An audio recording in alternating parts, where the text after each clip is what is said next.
What's good in the hood, folks? That on Smash giving you educational information on how robots will eventually replace the human workforce. So, Digit is a humanoid robot created by Agility Robotics. The robot was created to move in a more dynamic fashion than normal robots.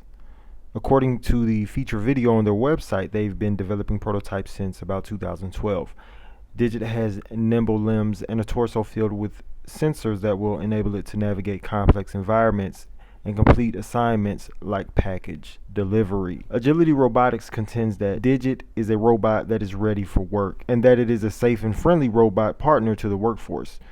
Their mission is to enable humans to be more human, as robots take over more monotonous robotic tasks that would otherwise take up our time. The commercial development of ready-to-work robots may pose concerns for the employment of humans in the global workforce. While it will free humans from mundane and robotic work, a significant amount of humans across America and abroad are employed by companies who assign them robotic and mundane tasks.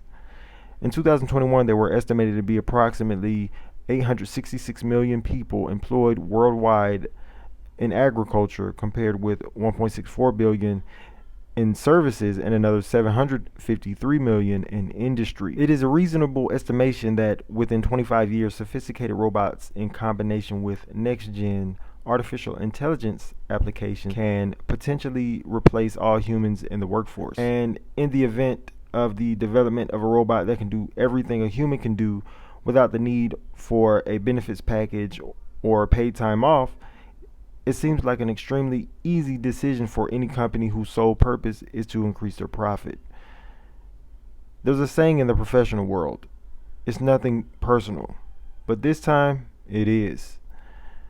If the entire world's entry-level labor force is no longer needed, it will be interesting to see what type of solutions will develop around this situation. Alright folks, that's all I got for you today. Don't forget to like my video and subscribe to the channel, and don't forget to follow me on Instagram and Twitter. You already know who it is. This is Bitcoin Versus, and this is Atlanta on Smash.